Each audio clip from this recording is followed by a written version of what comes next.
안녕하세요. 로렌 원장 이정입니다. 이번 영상에서는 저희가 리프팅 시술을 하고 나서 무엇을 보는지를 말씀을 드릴까요? 리프팅 시술하고 나서 이게 잘 됐다, 안 됐다, 그냥 사진으로 봤을 때 러프하게 보고서 그냥 잘 됐네요 라고 얘기하는 게 아니고, 실은 저희는 몇 가지 항목에 대해서 평가를 하고 있습니다. 이 항목이 11가지가 되거든요. 지금 보시는 이 항목들은 총 11가지 항목인데 성형외과 학회지에 나타난 그 항목이에요.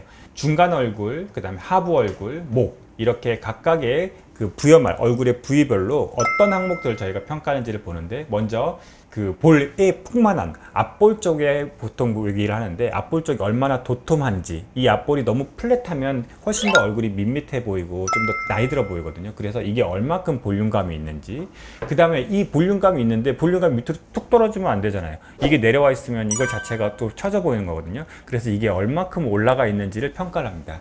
두 가지 항목을 평가하고요. 그 다음에 두 번째로 이 아래쪽 부분인데, 아래쪽 부분에 이 바깥쪽 턱선, 이 턱선 라인이 매끈한지, 이렇게 울퉁불퉁한지, 아니면 또 떨어져 있는지, 이런 걸 체크하게 되고요. 그 다음에 또 하나 항목은 팔자주름, 그 다음에 입가주름, 이렇게 평가를 하게 됩니다. 이 팔자주름과 입가주름이 얼마큼 깊으냐, 얼마큼 심하냐에 따라서 각각의 처짐이 정도를 평가하고 있습니다. 그리고 입술 주변에 왜 이렇게 오가 내밀었을 때 이렇게 위쪽에 오르는 걸 저희가 치마주름이라고 그러는데, 또는 스모커스 라인이라고 해서 흡연자들이 많이 나타난다라고 얘기하는데, 어쨌든 이 윗입술 라인, 그 다음에 입술 주변에 아주 파인한, 아주 얇은 주름들, 이게 어느 정도나 있는지를 평가해서 또 다시 저희가 그 처짐 정도를 평가하고 있고요. 마지막으로 이제 입꼬리. 입꼬리가 아래쪽으로 툭 떨어져 있으면 많이 처졌다라고 얘기를 해서 이게 처짐 정도를 평가하고 있습니다. 이렇게 하부 얼굴에서도 총 5가지 항목, 턱선, 팔자주름, 입가주름, 입술 주변의 주름, 그 다음에 입꼬리, 이 5가지 항목을 통해서 얼마큼 처졌는지를 평가하게 되고, 그 다음에 이제 목 쪽에는 가로로 되어 있는 이 목주름이 얼마큼 깊은지에 대해서 평가를 하고 있고요. 그 다음에 더블친이라고 해서 이제 이중턱, 턱 밑이 이렇게 처져 있는 걸 말합니다. 불룩하게 나와 있는 걸 얘기하는 거거든요.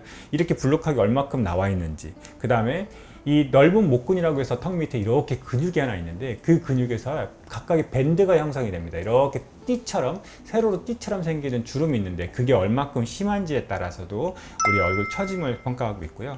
그 다음에 또 하나는 그 턱밑샘, 우리 침샘이라고 보통 얘기하죠. 침샘에는 귀밑샘이라고 하는 것과 턱밑샘, 그 다음에 혀밑샘 이렇게 있는데, 이 턱밑샘이라고 하는 게 얼마큼 불룩하게 튀어나오는지에 따라서 이걸 갖고 처짐의 정도를 좀 평가하고 있습니다. 이렇게 총 11가지 항목에 대해서 평가를 하고 있고, 어떤 부분이 좀 더 많이 처졌고 어떤 부분이 좀 덜 처졌다는 걸 갖고서 저희가 시술할 때 어느 부분에 에너지를 주든지 어떤 시술을 하는지 이런 것들을 결정하게 돼요. 이거를 그림으로 좀 설명을 드려보면, 이쪽에 왼쪽에 보이는 사진은 우리 젊은 사람, 그 다음에 오른쪽에 보이는 사람은 좀 나이 드신 분인데, 차이가 보면 우리 먼저 앞볼 쪽, 우리 중간 얼굴이라고 하는 부분에서 두툼하게 보이는 게 좀 더 젊게 보이는 얘기고요.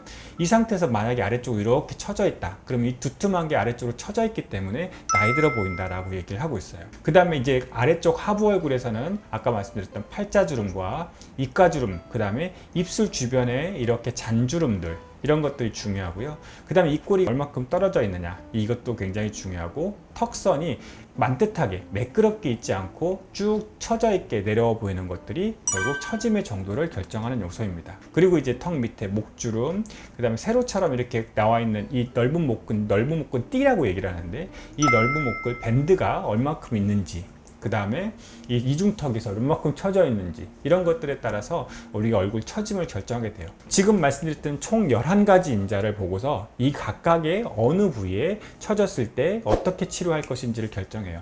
예를 들어서 이 처진 턱선 라인이 많이 처져 있다라고 그러면 울세라, 실리프팅, 거상, 이런 것들을 주로 많이 하고 있거든요.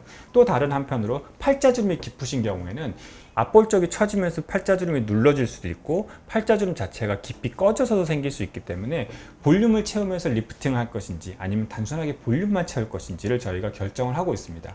이런 식으로 각각의 11가지 항목에서 어느 부위에 좀 더 집중해야 되지, 어떤 부분을 좀 더 해야 될지에 따라서 시술 방법을 결정하고 있고요. 시술하고 나서 전후의 결과를 보고 이분은 어떤 항목에서 어떻게 좋아졌구나를 저희가 객관적으로 평가하고 있습니다.